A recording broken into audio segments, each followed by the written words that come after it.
Alright guys, it's the Popiel Gambit. I have a great video on this. My mods can maybe put that in the chat video. I am 22 years old. I am 22. I just graduated college. So the point of the Popiel, it looks a bit like a Black Mardemer, but we play Bishop G5 instead of F3. And here's basically where theory ends. This is very tricky. So Bishop F5 is the most sensible move and the most common one to reinforce E4. And you might play it. But the point is, we're going to play F3.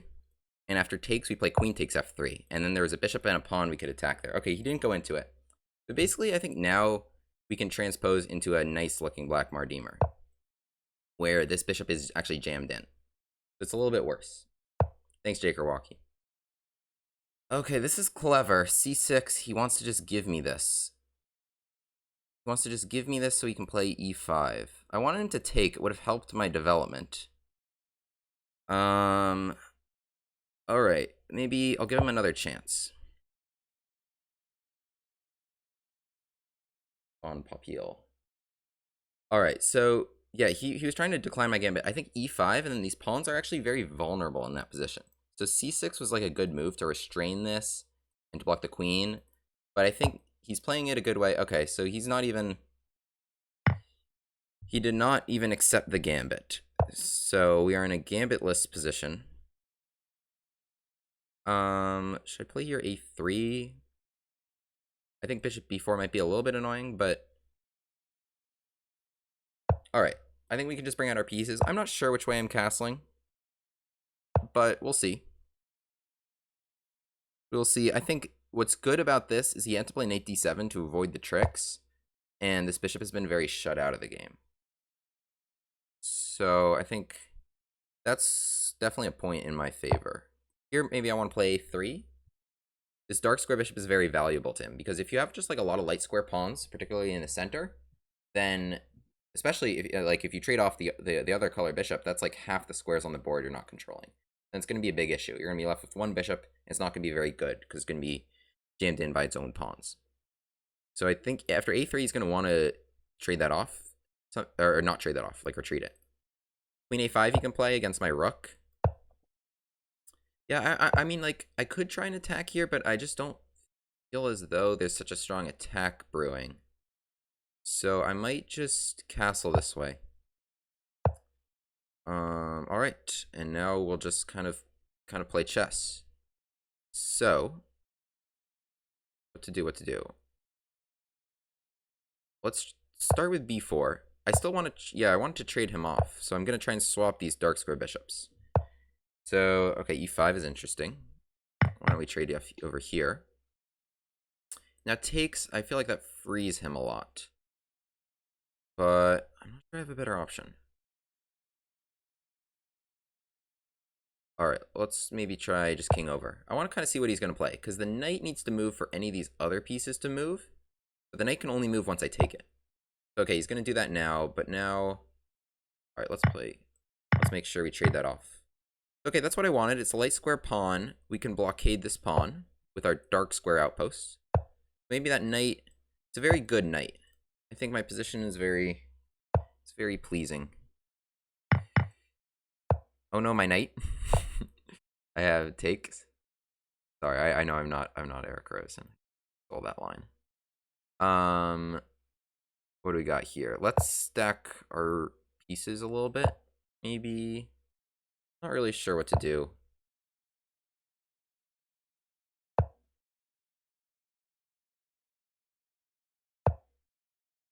Maybe knight e4 was annoying, actually. Oh no, I have rook takes for here. How do I make some progress? Because so my knight's very nice, but it's like I have nothing really to attack. And I don't want to just do nothing and flag. Maybe I'll come in there. C5, that's one thing that's unprotected. I can try attacking it.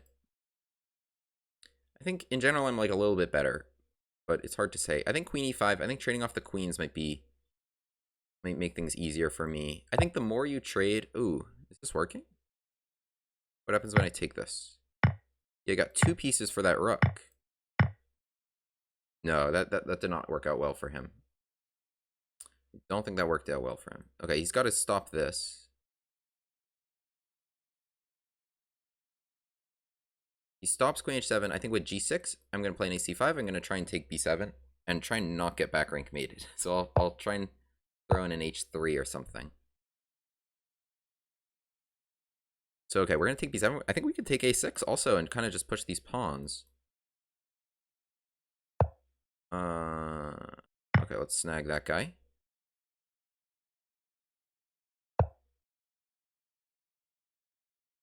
All right. Queen c1. I'll block back here. Oh, he traded it? No, that was not smart.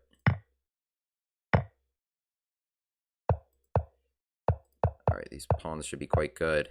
There we go.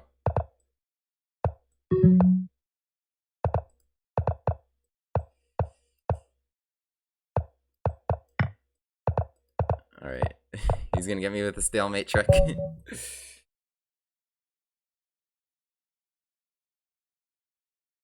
Every time I'm winning against you, I'm terrified of stalemate. No matter what. Yeah. That was an interesting one. I think it was because I had the strong knight in front of your isolated pawn. I think.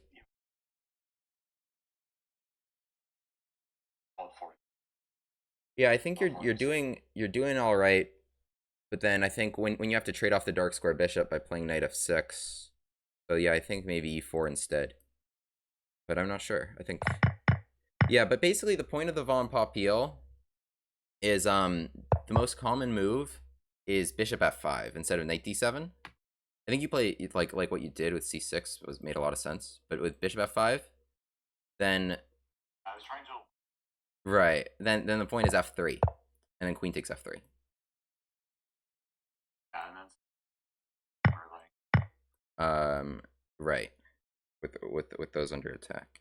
But yeah, you've dodged my prep both times. All right, guys, I am playing the Stafford Gambit against Eric Rosen, King Stafford himself. Magical Strance line. It might be the Magical Strance line. It might be. Wow. I'm very excited to get to play this. What's he got here? The Stafford Gambit. So d takes c6. I think I've talked about this a couple times already on stream. But the point is, the bishop and the queen open up, and so it's a really great capture. And so there's a lot of tricks here. So bishop c5, f2 can be a target in a lot of lines.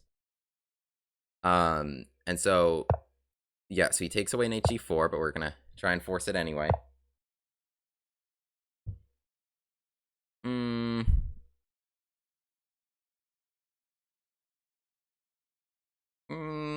I think it's here. I think this is the move. I'm trying. Okay, so if he castled, it was dangerous because there's knight g4. But here, is he going to give me the rook? He gave me the rook. So here's an interesting position. I wonder what's going on here. Okay. Let's. I can't castle this way. One, because I played h5, and two, because I literally can't. So let's castle long. So I played the Stafford Gambit against Eric Rosen, but he counter-sacrificed against me. Now I need to get my queen out of here. Let's run all the way away. Maybe I probably should snag that pawn. Yeah, let me just snag this pawn. Because, like, I feel like this would be more dangerous with two rooks. But, like, with one rook, he can't even attack my queen. And so, okay, I actually have 7 pawns to 6. And I have a rook for a bishop. But this was an interesting sacrifice. So queen d4, he plays bishop e3, and he gives me this. So obviously, you know, that's... get some compensation because the queen needs to go out of the way. I haven't castled. I've played h5, which is just a ridiculous move. But hopefully I can be safe over here. I've got a clump of pawns. But he definitely made it such that he did not want to get attacked. Alright, I'm going to castle. It might be dangerous because there's files here. Open files here. He doesn't have pawns to block those rooks. But we'll see what's happening. So Oh, I can play here c5. I think he missed this. Because if he takes it, the knight hangs, right? So, okay, bishop moves to hang on to the knight, and now, what if I keep trying to bother him here? So he takes this pawn, rook over. This bishop needs to stay tethered to this knight. I think this is very annoying for him. I could play rook at h7 even. I think that might be even trickier. I think both are good, but I'm gonna go here to take away like queen h6. And now, so if he defends the bishop again, I have rook g8. So I can really I think that bishop's in a lot of trouble. This is its only way out, and that loses the diagonal. So I do believe I have tricked Eric Rosen at his own game. It's funny that with the Schrantz Rosen match the other day, Schrantz is like, I'm gonna ruin your whole career. I've refuted the Stafford Gambit, and Eric's like, well, hate to break it to you, but the Stafford's been refuted many times. I think that's one of the differences between Eric and I, is that he's very cool, calm, rational, and objective. Will acknowledge that it's a dubious gambit. Whereas, like, if somebody like was like, "Oh, the Busch-Gass Gambit is bad," I'd be like, "I will not accept such slander. Drop your Lichess handle in the chat right now." Even though it's +3. But here, I think we're looking pretty good. I think it's a pretty clean rook. We're ahead. I can keep taking stuff. I think the reason why this is not ruining Eric Rosen's whole career, though, is because Eric Rosen's whole career goes much beyond just one dubious opening. Alright, let's not fall victim to some tricky checks, but I think we have an extra rook and some extra time on the clock. It's a setup match. I don't even know what that means. Knight f6 might be annoying. What if I just kind of pester him with this pawn? I don't know. Check.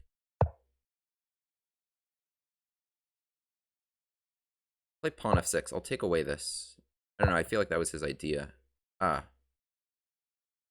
Here's an idea. Okay, let's come back.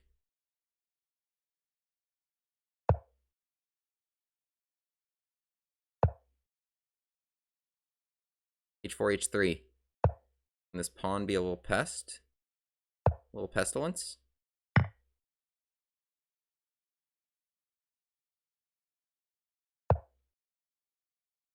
I think we will try to swing our queen around in order to make some juicy threats.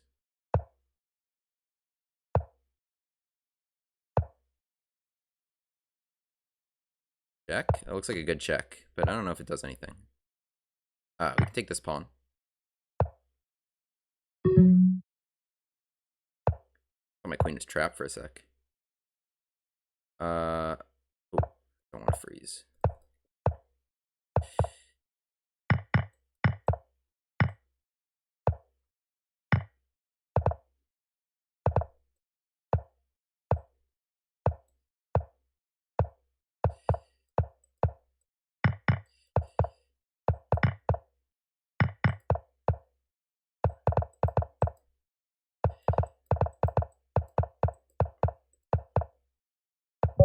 Okay, wow, I made it in with 0.9 seconds there. Froze a little bit. Wow. That was crazy. So we got Eric Rosen in the Stafford. He was very tricky. He was very tricky. That was funny. That was a funny game, Eric.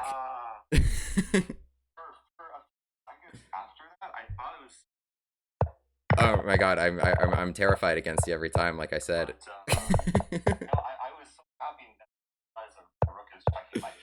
Oh, okay. Yeah. Yeah, that was a good game. Wait, so that line you play where you give the rook, it's interesting. Queen d4 is the correct move, right? Because if you castle, you're losing. Oh. It's not supposed to be that great, but it's a... I see. So if you castle, can I just play knight g4? instead of bishop e3.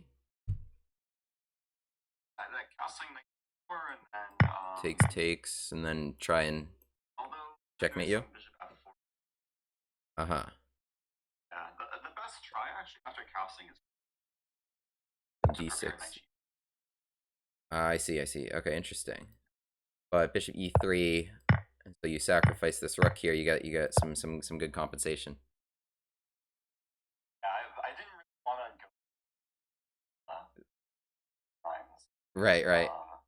Or white just tries to hold on to it. I had actually briefly prepared a white side of the Stafford new idea against you, if you want to try it as a bonus game at the end. All right, here we go.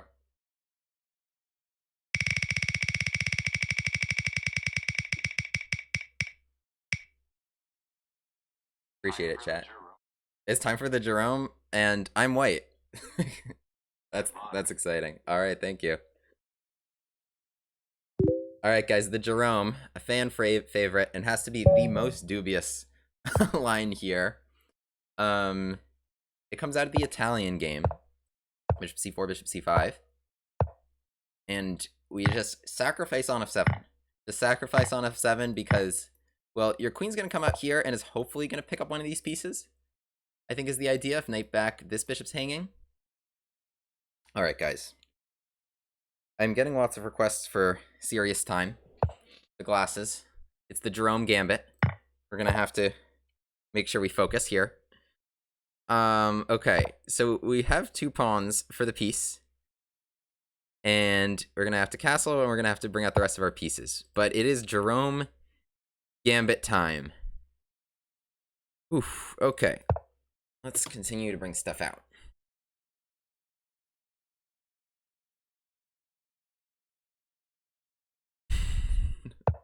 Appreciate it, guys. Do you guys like that Stafford game? That was a fun one.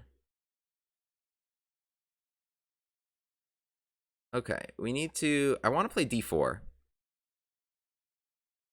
Can I? The thing about the Jerome is I've sacrificed a piece and I have worse development. This is no. This.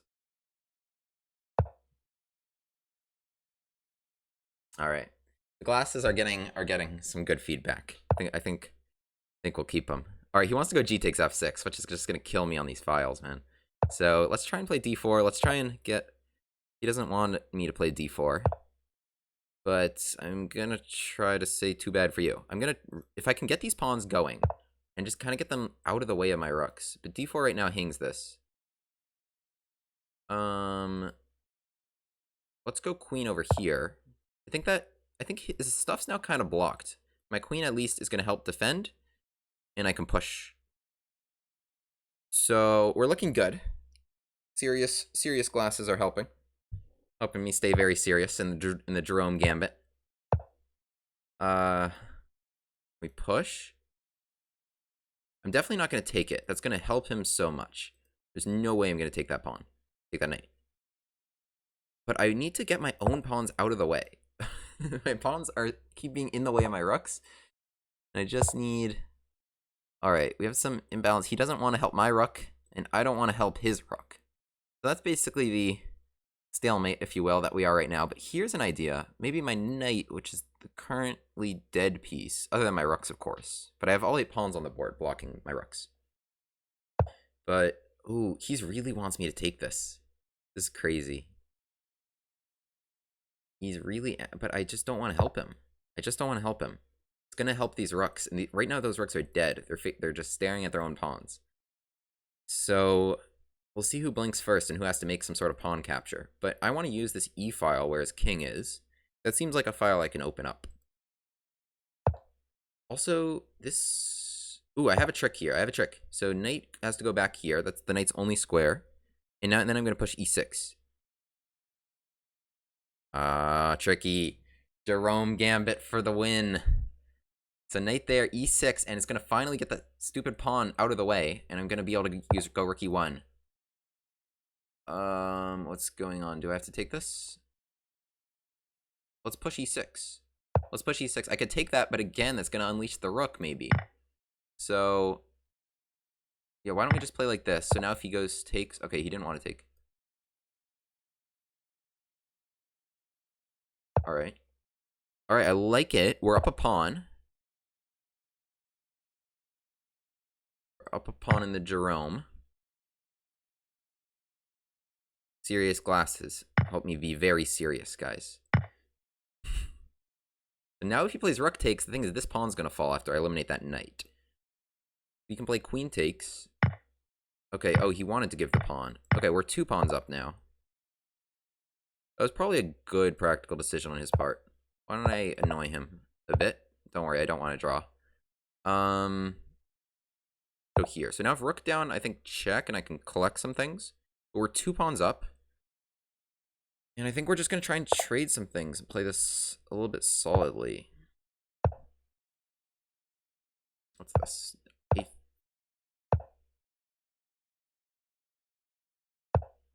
Okay. No. Okay, wait. He's going to go there. Let's just try and get that rook out of the way. What is the... Alright, I'm gonna have to give that pawn or something.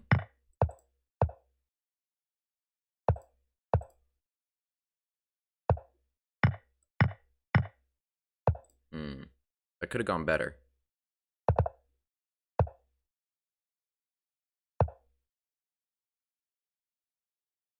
That could have gone better. I really didn't want the draw. And then it ended up costing me. Oh, I missed this. Okay, we're up a bit of time, which is good. Oh, I forgot about that. Oh, my point was I could take that pawn. I forgot about that pawn. Alright, what's going on here? I just need to flag him.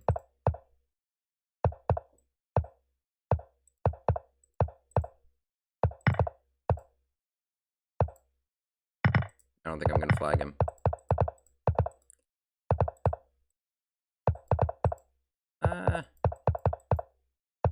I need to find just legal squares. Ooh, he got me. He got me in that blitz out. That was a wild one. Okay. That was a good blitz out. Good game. I was up 2 pawns there out of the JEROME Gambit. Yeah, It was a counter. It was a funny one. Yeah, I just couldn't get my like king in to stop your rook from coming in. I think one of the best ways to play against the Jerome is if you play g6 after queen check. And then well, just because it's tricky, I think. And then if you take the knight, queen e7, because then you offer them to take the rook. Yeah, of course. Don't we all?